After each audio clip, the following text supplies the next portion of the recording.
ready. Oh, okay. No, I'm just the background, not the picture. Sorry. Yeah.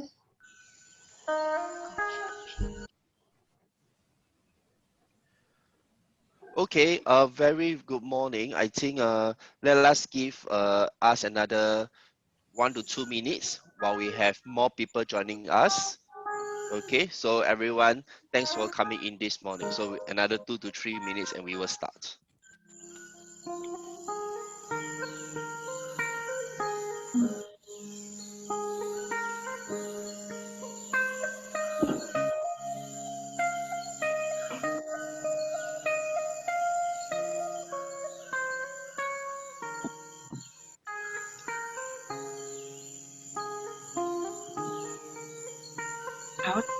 I'll do that now.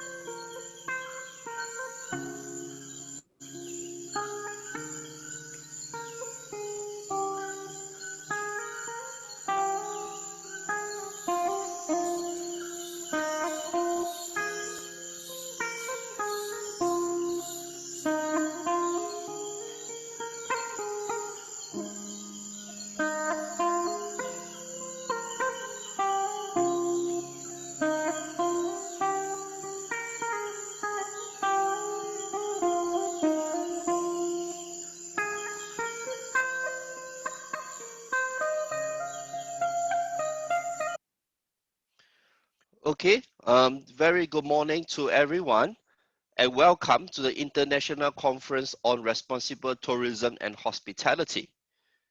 I am Kim Lim, and this is the Professional Forum 7, Responsible Tourism and SGD, Peace and Partnership.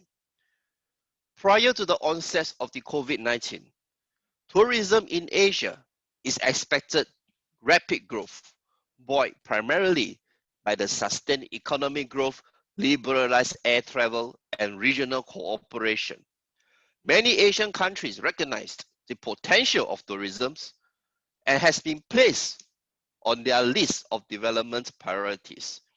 And this is especially true for small countries with limited jobs in sectors, yet many tourism assets, such as the several Pacific Island countries. However, due to the COVID pandemic, the tourism sector has since suffered a downturn, not just regionally, but globally. And this pandemic prompted countries to impose travel restrictions, and many people refused to travel for fear of infection. But this also creates an opportunity for us to revisit some of our key priorities, and that is responsible tourism. As many countries are getting ready to restart tourism, we have the chance to revisit this key topic again.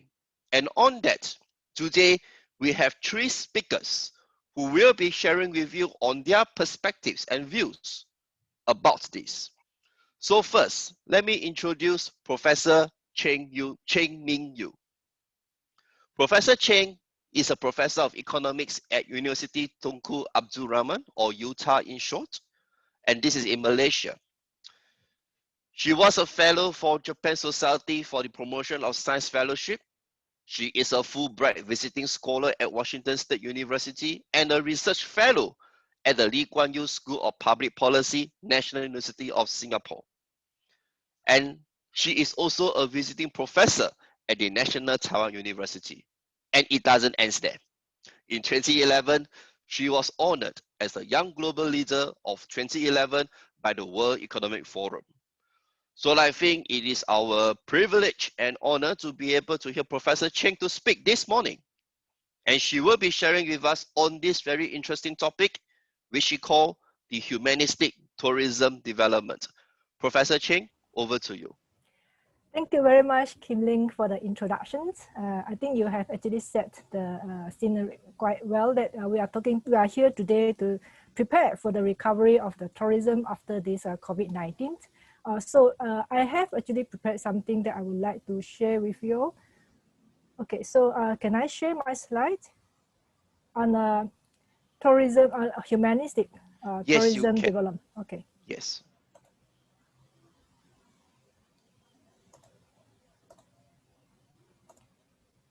Okay, I hope you can see my slide.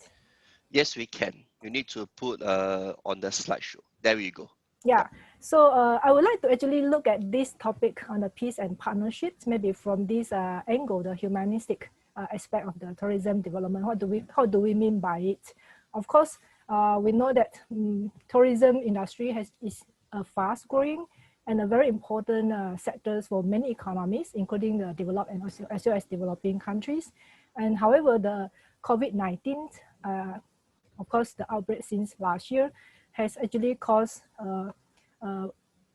push actually the tourism or hit the tourism sector hardest due to the global lockdowns, all the border being closed and all the restrictions. So based on these World Tourism Organizations, the international tourism economy actually was down by 87% in January 2021 as compared to January 2020. Okay. Also, the contributions of the travel and tourism sector to the whole GDP dropped by 49.1% in 2020, and this is relative to 3.7% drop in the GDP of the global economy. That's based on the World Travel and Tourism Council's estimate. And based on the Statista 2021, actually the COVID-19 actually has resulted in the loss of about 100 million jobs related to travel and tourism so far. So actually the effect of these lockdowns or restrictions in traveling is not only causing tourism, but many other related sectors as well, because as we all know that tourism is a highly interlinked sectors with other sectors, for instance, food productions, transportations, and other business services. So of course, the importance of the tourism industry is more visible from the economic perspective. As we all know that it is a major source of income, employment is a key driver for economic growth and development. And most importantly, it generates foreign exchange incomes for many developed and developing countries.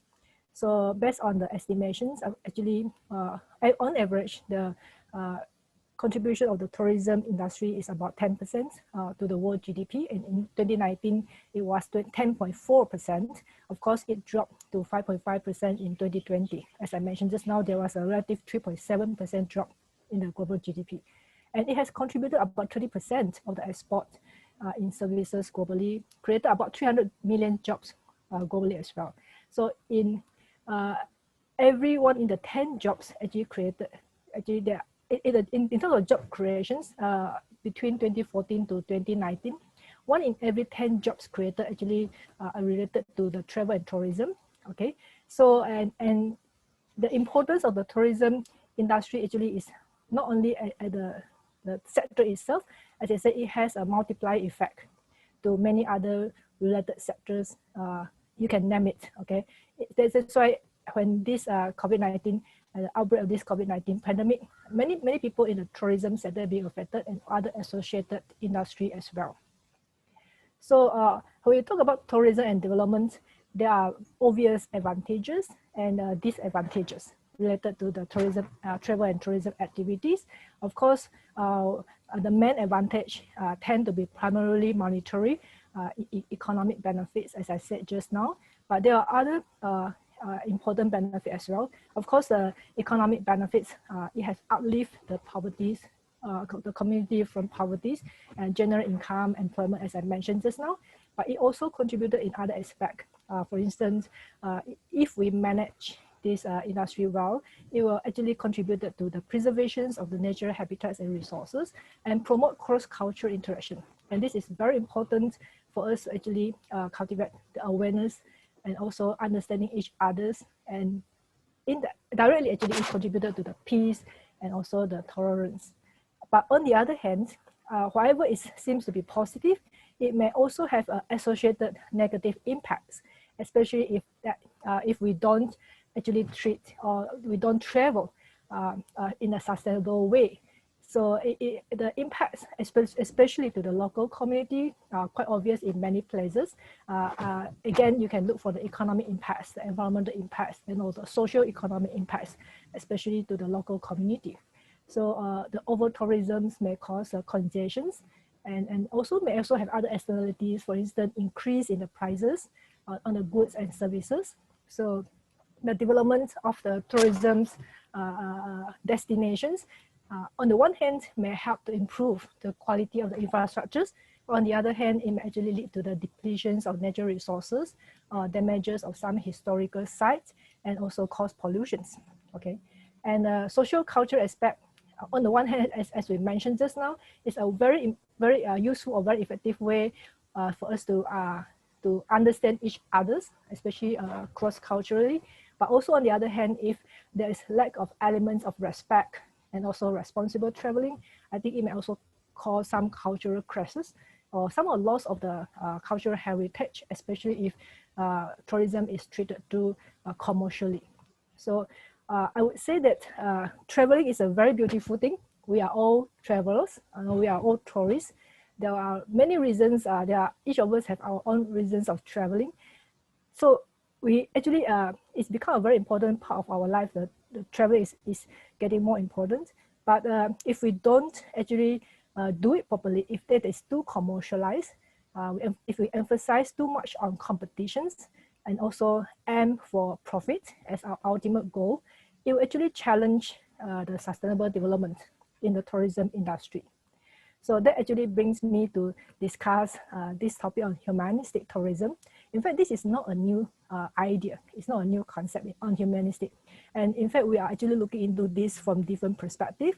And currently, one of my studies about humanizing management education. How do we teach business school, in a more humanizing way, so that our future leaders, business leaders, are ethical leaders, responsible leaders, because as we've seen that there are so many crises, financial crises happens lately. It was actually due to the human factor to a large extent. So when we look into the tourism, actually we can also understand it from a similar perspective. If we treat tourism industry merely as a profit-making industry, if profit is the ultimate goal of us promoting tourism, I think it will bring to disasters eventually. I think we should actually treat a profit as a means to create more socially responsible and sustainable benefits, and then the ultimate goal. So we have to change some of the traditional practices, traditional approaches to tourism, how we manage tourism industry, to focus more on the human aspect of the tourism. So we have to really ask ourselves what is the meaning and what are the purposes for us to travel, okay, to be a tourist. What do we want to get from this activity? So I think that is really something that we should actually think about it carefully, and how actually the tourism could contribute towards the value creations and the promotion of well-being for everyone, not only for a small group or certain group of people. And of course, essentially, it leads us to actually explore how the humanistic tourism may help us to achieve the 6 essential elements of the global goals for sustainable development, namely dignity, people, prosperity, social justice, planet, and partnerships, which are actually relevant to our today's topic. So if we look at tourism, I think it is a co-creation process. Okay, so there is interactions in many aspects between the tourists and the hosts, the local communities, and with the nature, and with everyone that involved in the activity. It's a shared value experience. Okay, so it's not only tourists, they are consumer, okay, and then the local communities, they are the provider. It's not really simply that kind of a business model, but it's more like interactions. But a lot of times we have to really know how we see tourism as a way for us to connect to the world that we are living in. So when you talk about the humanistic tourism, I think very important, 3 important factors. Of course, there are many others, but I focus on these 3 main aspects: how to become responsible tourists, ethical tourists, and respectful tourists. I think these are the 3 important aspects or the areas for us to really discuss more when we talk about how we develop this kind of mindset as a become more into responsible, ethical, and respectful tourists, so that we can help to develop the tourism that are more human in nature and which will contribute to sustainable development. Okay, so of course, if we look into these three aspects, we can see that to become responsible tourist, to become a responsible tourist, I think you need to become an educated tourist first. I'm not too sure how many of us really do research before we travel to a new to new places, so that we can know their cultures, we can know their norms, so that we respect the local culture and norms and beliefs. Okay, know what are the do's and don'ts when we travel to a new place. I still remember when I traveled to Iran, we had to follow the dress code and we had to respect it. Okay, and we cannot really challenge that. I do not want it's against the human rights. I don't want to follow. Yeah, I think that is really not the way how we travel, because we are traveling because we want to understand the local condition, not only to change it and become to present to us in a way that we like to see, but rather than to present in a way as is a very natural way. So to respect the diversities and to be tolerant, I think it's very important for us to cultivate in the tourism industry. And of course, to travel responsibly, so that to try to minimize the impacts of our traveling on the environmental, social, economic aspect. I think this has been discussed quite a lot. How do we actually travel responsibly? I think it's also one of the theme of the conference today. But I think more importantly is that always ask ourselves, how can we create meaningful connection and engagement with the local community? So it goes back to our question again, what is the purpose for us to travel? Okay, to travel and also to be a tourist in a different way. And of course, during the process, I think we also should try to become an ethical traveler, so that we can actually minimize some of the activities that, which I think is not very ethical, that we exploit extensively on, let's say, the nature, especially the animals. So that's why, because sometimes we really want to have a different experience, but that's not a natural way of how the animals live, etc. So I think elephants tourism is one of very important activity in many countries, but that is not really an ethical way to experience wildlife or the nature. So I think to respect, to travel responsibly and to be an ethical traveler, these are the important components when we talk about humanistic tourism, and that actually will help us to hopefully to develop a more sustainable development model. So of course, as Kim Ling has just rightly pointed out, that the onset of this COVID-19 pandemic actually is calling us to, it's a wake-up call, I think, for us to rethink again what is the ultimate goals of life, and how do we better connect to the nature, and to maybe to explore the tourism development into a more sustainable models, ask the questions like what tourism could be and should be. I think that is an important thing. And so humanistic tourism development is something that I think we should actually look into it, so that we can create common goods by looking how we create a meaningful relationship between human and humans, human and nature, human and the society, and the economy. Of course, this is not easy. I don't really have a way of doing it. I think that it really requires efforts of everyone, also integrated policies, the business practices. I think the business side is playing a very important role. Okay, and also how we incorporate people, the consumer side, the beliefs, the attitudes, and behavior. And most importantly, I think education, is a key, has a key role to play to educate us on what we really want from our tourism, developing our tourism resources, etc. So I think that's all I have to share with you. I welcome any others' idea or feedbacks, and thank you very much for your attention. Thank you. Thank you, Professor Chow, Professor Cheng. I'm so sorry, Professor Cheng, for your sharing. I really like the idea of injecting the human perspective into tourism, and I think that this is very important, not just for tourism. In fact, over the last couple of months, this human perspectives has been talked about in different areas of context, even including management, where we talk about compassionate leadership, and even education, as well as what Prof. Cheng has mentioned. And thank you so much. I see that questions are coming in into the chat group. Please feel free to add on, and where time permits, we will definitely address them. But right now, let us welcome Professor Zhao Shulan. Now, Professor Zhao is the Deputy Director of the International Collaboration Office in the Yunnan Academy of Social Sciences. Now, she was the visiting professor at the Center of Southeast Asia Studies, Kyoto University, and later on, she began her work on Southeast Asia from the year 2010 onwards. So her research fields include international relations of Southeast Asia, political development in developing countries, and she will speak with us today about the normalization of COVID-19 and Yunnan's effort to revive the tourism industry and the thoughts on promoting tourism cooperation between China and the rest of the ASEAN countries. So, Professor Zhao, over to you. You need to unmute Professor Zhao. Yes.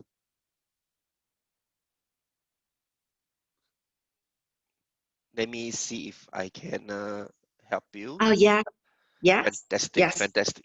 You may begin. Thank you. You can share your slides as well. Okay. Thank you.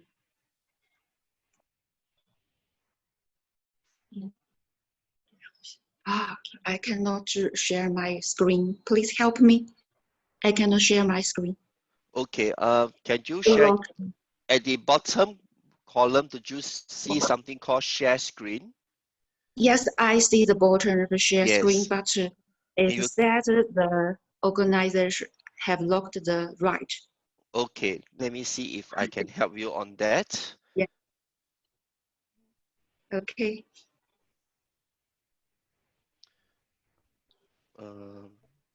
I think she is not given the co-host, right? Yes, I saw that. Let me just can the admin help please to make her the co-host, right? I can't do it at my end. Okay. Yeah. There you go. Okay.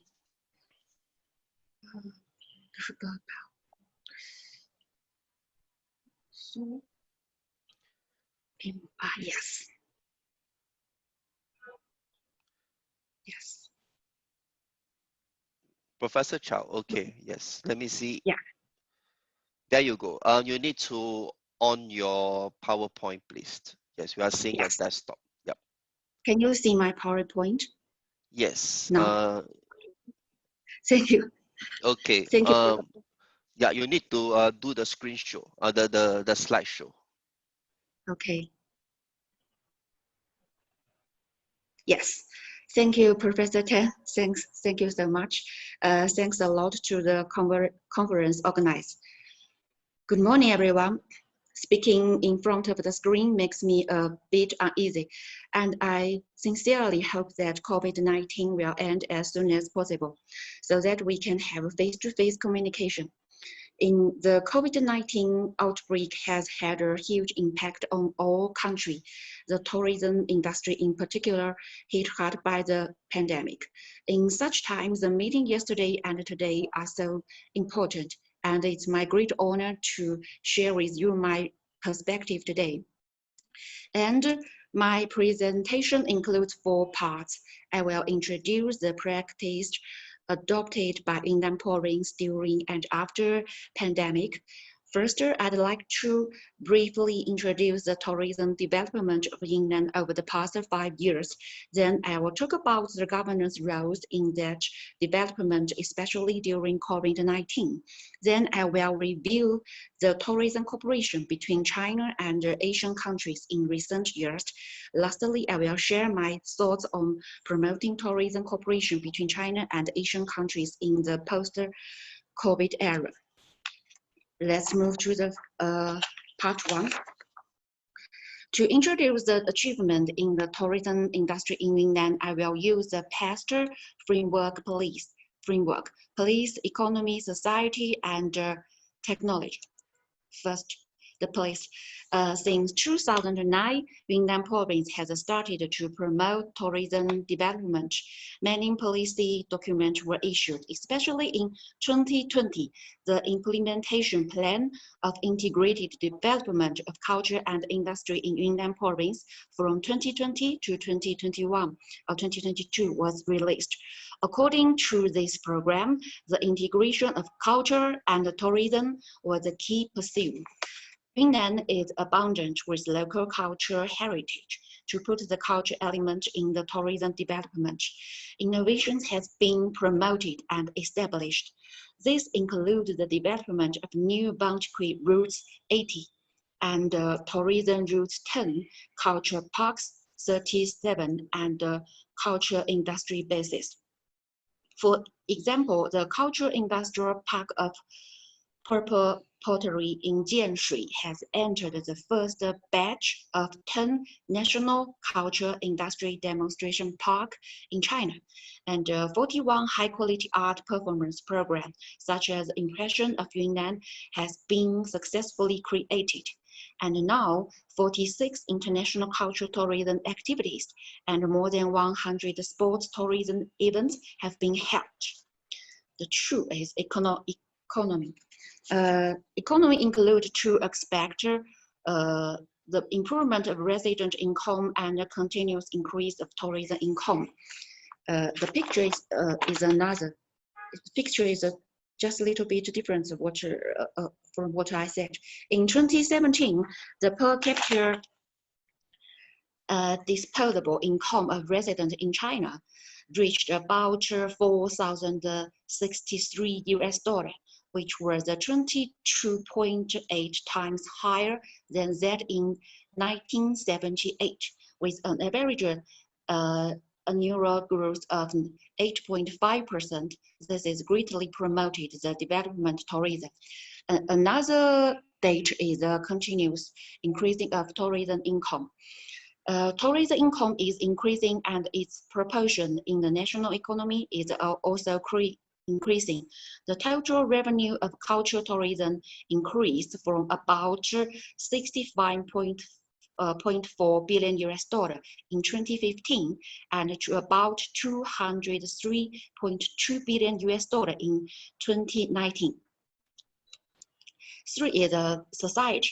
Yunnan is the richest tourism destination in China. This is because of its unique environment and climate advantage, profound cultural heritage, and diversified ethnic resource. Four is technology. This is mainly reflected in the development of infrastructure and the construction of intelligent tourism project. In terms of infrastructure, the domestic section of the China-Vietnam, China-Laos, and China-Myanmar International Expressway has been completed within Chinese border, while the China-Laos Expressway have been opened to traffic for aviation. By 2020, there are 169 destinations at home and border for Yunnan. To summarize, tourism is supported by the government of Yunnan. Yunnan is an interesting place. People are getting richer and infrastructure is very much improved. This virtually circle close the loop of advantageous development of Yunnan's tourism industry. Let's move to the part 2. In 2020, even COVID-19 culture and the tourism industry in Yunnan was steadily picking up. During the major holidays in 2020, tourism market is recovering from around 50% in April to 80% in October. In 2021, the culture and the tourism industry has returned to normal. Among the 332 A-level tourism attractions, 330 have been opened one after another, with a return to work and production rate of 99.4%. Among the 1,047 travel agencies, 686 have returned to work, with a return rate of 65.52%. Among the 610 star-rated hotels in my province, 567 of which have resumed business with a return rate of 92%. So what did the government to ensure the recovery? Simply put, three things: price support to solve problem, and promotion of new product, and financial support to companies indeed. Price support measures include admission tickets discount and subsidy to tourists, and support marketing promotion of Yunnan tourism. For example, in 2020, all tickets for 328 A-level scenic spots in Yunnan are 50% off. Each ticket of gasoline were distributed to self-driving tourists. In order to promote Yunnan tourism, Yunnan has organized a short video content saying Yunnan is here. The campaign invoked mass attention and achieved good results. For example, the Purple Party in Jianshui of Honghe, Brasna of Silverwire of Dali Lijiang, and embroidery and very ethnic consumer of Chuxiong were promoted and loved by tourists. Measure 2, promoting the implementation of major industry. New products and new formats, including the following: implementation of major culture and tourism projects, in accordance with the principle of 4 tensions, namely internationalization, high-aid orientation, specialization, and intellectualization. About 20 major culture and tourism projects are demanded. These projects are enterprise-based with the support of policy and platform from the local government and provincial government. 3, the financial. Second, comprehensively promote the development of new products and new formats with a Great Western Yunnan tour loop as a core. Through the in-depth cooperation between tourism with culture, healthcare, sports, and education to boost integrated development and creation of new products. Firstly, the industrial chain should be long enough to equipped with the effect of driving demonstration so that it can be called new product, new business form, and major project. 3 is financial support. Firstly, a total about $1 billion for specific support on cultural tourism, accommodation, and catering, transportation, platform characteristic, agricultural products processing, cold chain, logistic, construction, and other industries that are seriously affected by COVID-19. Secondly, from the three aspects of tax, fee, and rent to benefit tourism enterprise to the maximum extent to help increase their income by financial revenue reduction. Thirdly, with a especially interest discount, guarantee fee, subsidy, and other financial measures to enlarge the effect of the financial funds to help ease the difficulty of a capital flow and turnover for culture and tourism enterprise. Now the third part. The main characteristics and problems of tourism cooperation between China and Asian countries. There are mainly three characteristics. First, cross-border tourism cooperation between China and Asian countries covers a wide range of fields. On one hand, the connectivity of tourism infrastructure is constantly improving. Yunnan and ASEAN are connected. Yunnan and ASEAN are connected with highways, railways, and highways. China-Laos railway will also be opened to traffic by the end of 2021. On the other hand, the level of consumer colonialized facilitation is gradually enhancing.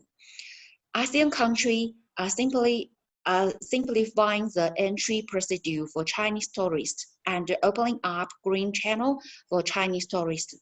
Moreover, there is a jointly cultivation of tourism talents. Today, China's Guangxi and Yunnan have established ASEAN tourism talent training bases, which have offered multi-phase training course for ASEAN countries with good effect. And the second, tourism cooperation mechanism is constantly enriched from the local to national government level. Before 2016, only Yunnan and Guangxi held relevant focus on China-ASEAN tourism cooperation at the provincial level to promote bilateral cooperation. Since the beginning of the 2017, cooperation forms at the national level had appeared, such as the 2017 China-ASEAN Tourism Cooperation Conference of the 15th China-ASEAN Expo. In November 2017, China and ASEAN issued a joint declaration on tourism cooperation in Manila. Third, new achievements have been made in development of tourism products. For example, the most well-known Singapore, Malaysia, and Thailand tourism route for Chinese tourists was jointly developed by many countries and now is continuously expanding. And another point is the existing problem as follows. Firstly, China-ASEAN tourism cooperation involves a wide range of areas, but is missing the fields of tourism joint marketing, tourism information construction, tourism market standardized management, etc. Second, the model of the cooperation is relatively similar and lack of institutional guarantee. For example, the development of regional tourism products only involves the cooperation of route design. The route number is small, and the cooperation of tourism attractions construction is untouched yet. Thirdly, tourism investment still relies heavily on private business agency, and the cooperation of a high-speed railway routes construction in the development of tourism channel lags behind the series, which has become an important restriction in the operating of a bilateral tourism trade. Prof. Chow, yes. I'm so sorry to interrupt you, but we do have Prof. Nair as well. So I think due to the time, I may need you to conclude it pretty soon. Thank you.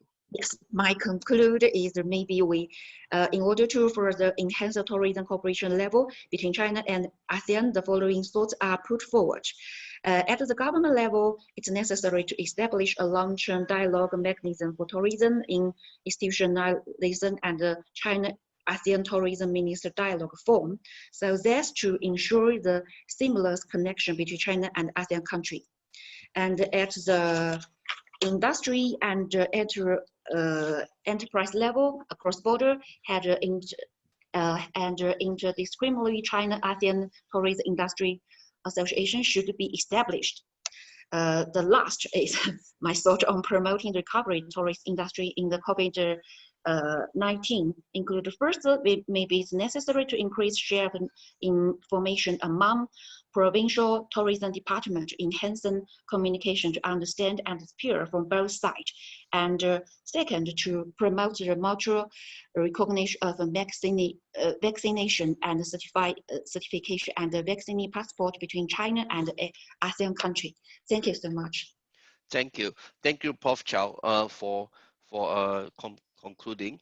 Okay, so right now I would like to invite Professor Vinesh Waran Nair. So Professor Vic is currently the Dean and the Graduate School, Graduate Studies and Research, and Professor in Sustainable Tourism at the University of the Bahamas.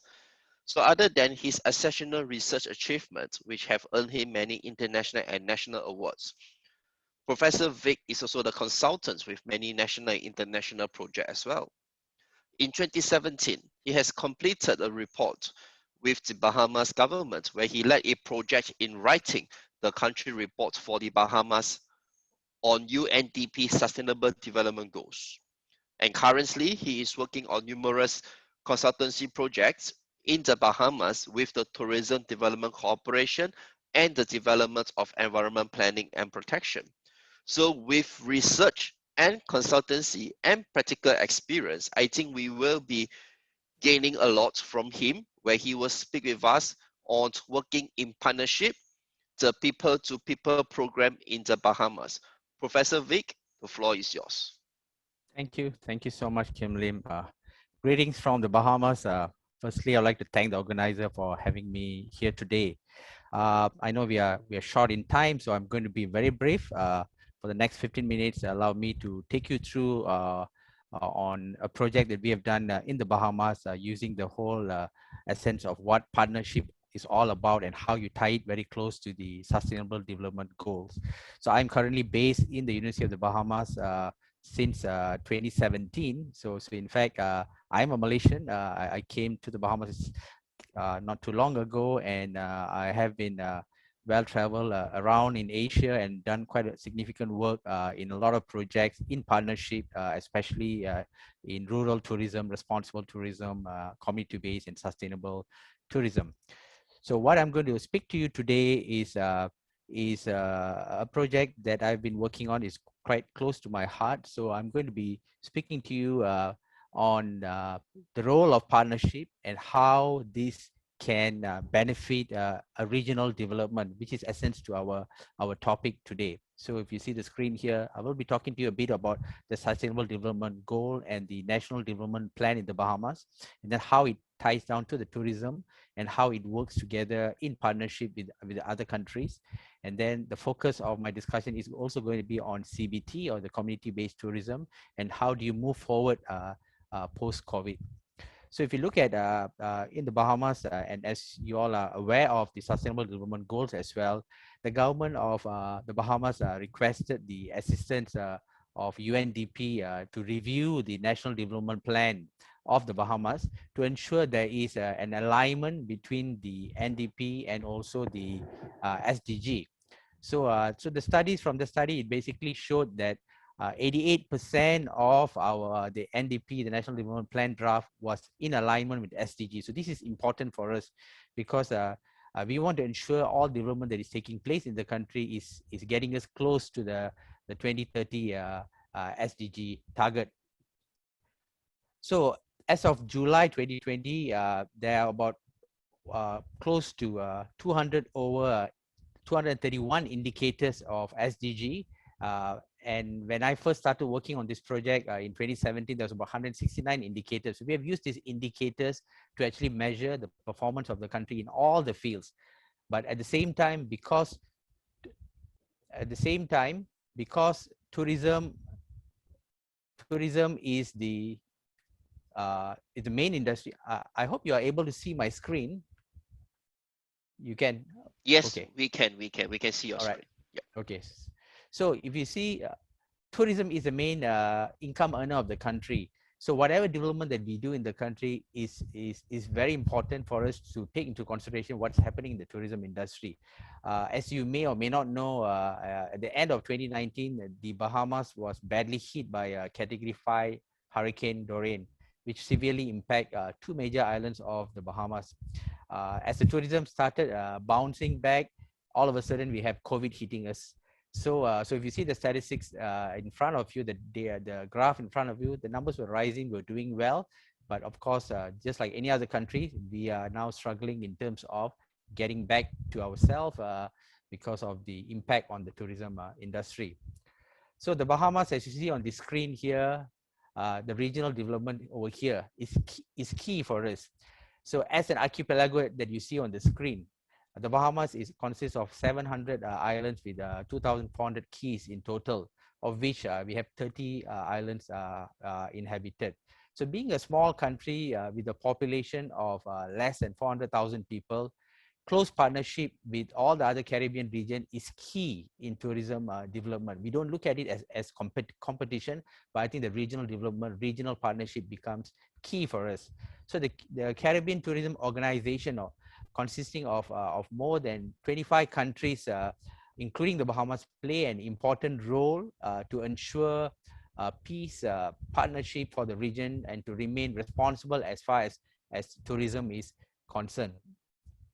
So the Compete Caribbean Partnership Facility is a private sector developed program delivering innovative and practical solutions that stimulate economic growth, increase productivity, and foster innovation and competitiveness in this region. At the same time, it also promotes economic inclusion among the Caribbean Tourism Organization. So 13 countries across the region was part of this community-based tourism development under this partnership, and this include the Bahamas.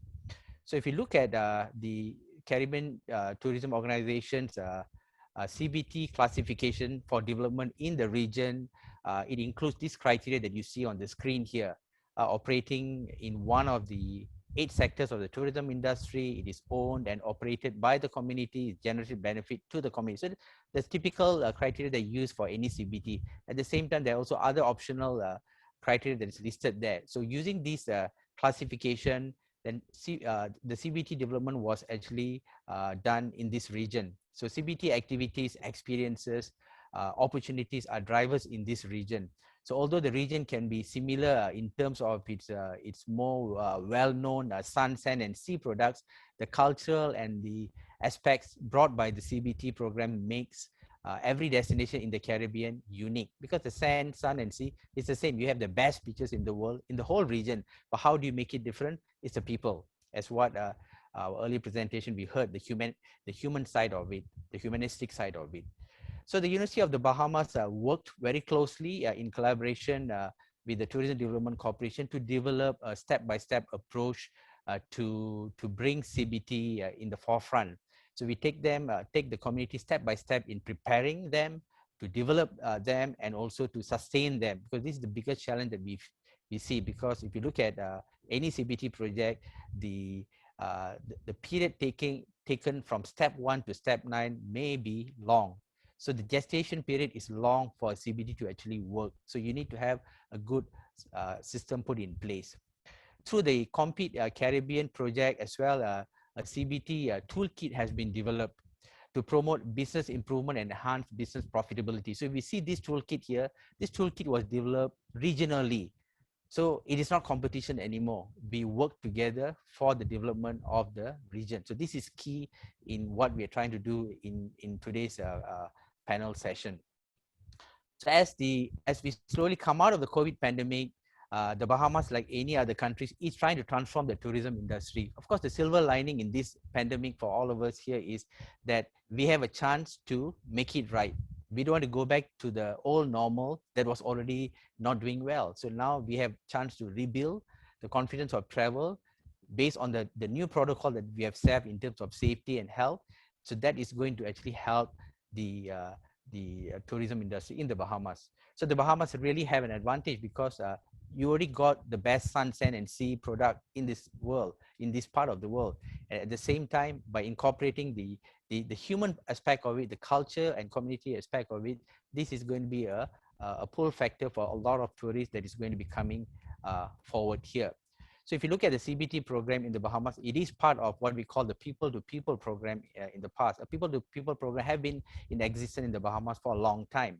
So this program brings the tourists and visitors into the homes of the local community to showcase their heritage, which include their culture, their festival, their tradition, gastronomy, music, and dance. These are the things that will leave the long-lasting experience to any visitors coming to the region. Not just the beautiful beaches, but the people. The people component becomes critical. So we've been doing a lot of work in trying to elevate the local community in the smaller islands in the Bahamas. So CBT is actually a good model to develop local entrepreneurship. Hence, this program like this is key for the long-term success of the tourism industry in the Bahamas. So the CBT program is able to provide a lot of benefits that, as you see on the screen here. So I'm not going to go through every bullet here, but what is key is with the regional development, the push on tourism will be there. Countries across the Caribbean is going to help one another to pull the tourists to come into this region. In addition to our natural, cultural, and resources, the human component is going to further help. Of course, by having a good natural and cultural resources, like you see here, all one of the best images that you see about tourist site is in the Bahamas.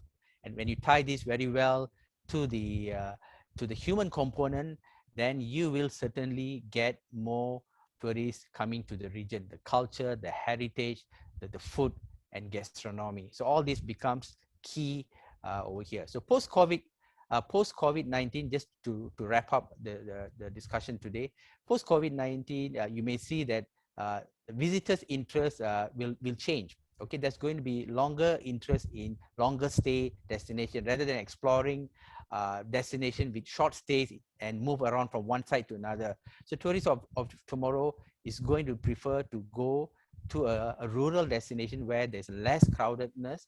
So a country where there is a lot of beautiful islands that is scattered around is going to do well. So the Caribbean stays an advantage in that sense, because if you look at the Bahamas for one, it's an archipelago where we have we have so many islands to explore.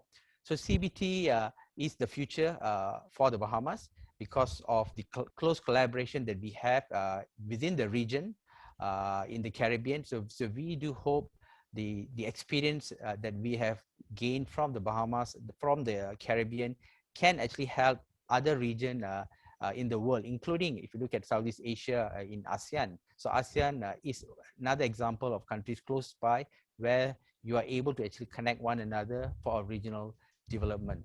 So with that, I would like to conclude my short, and I know it's been a fast presentation due to the short in the time. So I welcome anyone of you to come to the Bahamas as we open our borders now to the world. Thank you. Thank you so much, Dr. Nair. And I think that definitely, when there's opportunity, we will love to visit the Bahamas. And thank you, speakers, for your sharing. I saw there's a few questions coming in, but let me ask Prof. Cheng first. All right, so there's a question for Prof. Cheng, and the question revolves around this term called humanistic host. So, Prof. Cheng, what's your view on that? Thank you, Professor Becker, for the questions. I think actually that is a side that I did not really emphasize enough in my talk just now, but it is equally important. As I said earlier, actually the humanistic tourism involve both the suppliers and the consumers, both the hosts and the tourists. I think equally important to look at how the hosts to behave more in a humanistic way, to be responsible hosts, to be ethical hosts, to be respectful hosts.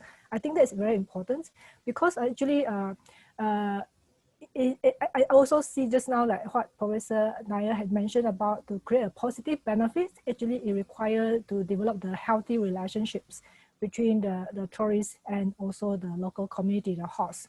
I think they have to really understand how actually when tourists are exploring the host culture, at the same time, actually the host community is also interacting with the tourists also to learn more. I think that is really a mutual and relationships between the host and the tourists. So I think similar concepts will apply to the humanistic tourist hosts. And we talk about the humanistic tourism is both to the tourists and also to the hosts. I hope I answered your question, Professor Baker. Thank you. Thank you. Thank you so much, Professor Cheng, for that reply. And of course, Professor Becker also asked another question on how Bahamas are using technology to enhance their CBT efforts. And I think that is a very important question, because one thing that came up from COVID-19 is how technology are playing so important role in our day-to-day business, even when it comes to communication and selling. So, Professor Nair, share with us, how is Bahamas using technology? Yep. Yes, technology is key, and we have learned it in our experience, not just in the Bahamas, I think regionally in the whole world, where right from the way how we operate the university. We have gone into digital in all aspects of our living and even in the tourism industry. So if you look at the tourism industry, yes, technology is key in how we operate. Post-pandemic, post-COVID, without efficient technology, you are not able to survive. So for community-based tourism, it is a challenge because a lot of the communities are at the early stage of trying to get into technology. So this is something is a challenge, especially in an archipelagic nation like the Bahamas, where the infrastructure is not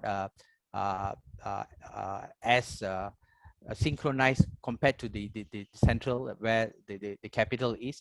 So technology can become a challenge, but at the same time, we are aware the only way to drive the tourism industry is you have to be efficient technologically. But other than technology, of course, what is also key is the regional development. So what is good about the Caribbean is the cooperative marketing and branding, where technology plays an important role as well. Because every as I've said in my presentation, every destination in the Caribbean may look the same as far as the sun, sand, and sea looks, but as far as the unique culture is concerned, it may be slightly different. So when you sell the region, you sell the country. So you don't need to hard sell a particular country. What is more important is for you to sell the region. So once a tourist find the region safe, this region have a standard, so we use a standard. So the regional way of how you manage a region becomes key. Every country in the Caribbean use a certain standard. So if you talk about preparedness for hurricane, so everyone in the Caribbean knows how to handle the hurricane. So hurricane it's not a major thing. Yes, it can be major, but we have a certain standard to follow. At the same time, the way how you market, the way how you brand, because the region attracts almost common tourists. The American tourists, the Canadian tourists, it's almost the same. So how do you make yourself different? It is not competition anymore, but it is how do you work together towards a common goal, which is actually making sure that everyone share the pie. So that is the way how to actually manage regional development. So technology becomes key in trying to pull everyone together, whether it's community-based tourism or any forms of tourism in the region, in the Bahamas and also in the Caribbean. Thank you, Professor Nair, for sharing and your insight on that. So I have one more question for Professor Zhao. The question came into me as a direct message. And the question says that all of us recognize the importance of working in partnership, and there is value. But however, the reality is that sometimes these partners has conflicting goals.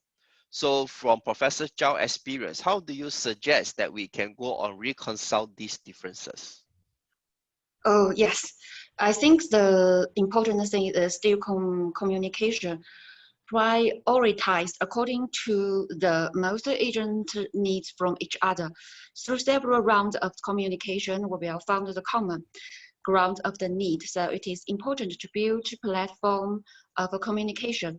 For example, our province have a more cooperation project with the non-TAP province Laos. At first, we are many different of goals of the two sides, but with communication, we reached the consensus to increase the number of tourists is a primary priority. So later we work on simplifying the customer declaredness procedure. Now, both sides, province and non-TAP province, have the more and more tourism come our place. I think maybe the communication is still the important thing for each side. Yes. Thank you so much. And thank you for the speakers for taking your precious time off to share with us today. And thank you to the audience for your attendance and your questions. And I hope today's session has inspired us to take concrete steps towards responsible tourism. And what is my key takeaway from the three sharings is that driving responsible tourism is not just a one-sided affair. It takes a village to achieve that. So in this room, whether are we a researcher, a practitioner, or even a tourism product consumer. Let us be mindful about this. And thank you again for coming, and please stay safe. Take care, everyone. Goodbye. Thank you very much. Thank you. Thank you. Thank you. Thank Thank you you. very much. Thank you. Bye-bye. Bye-bye.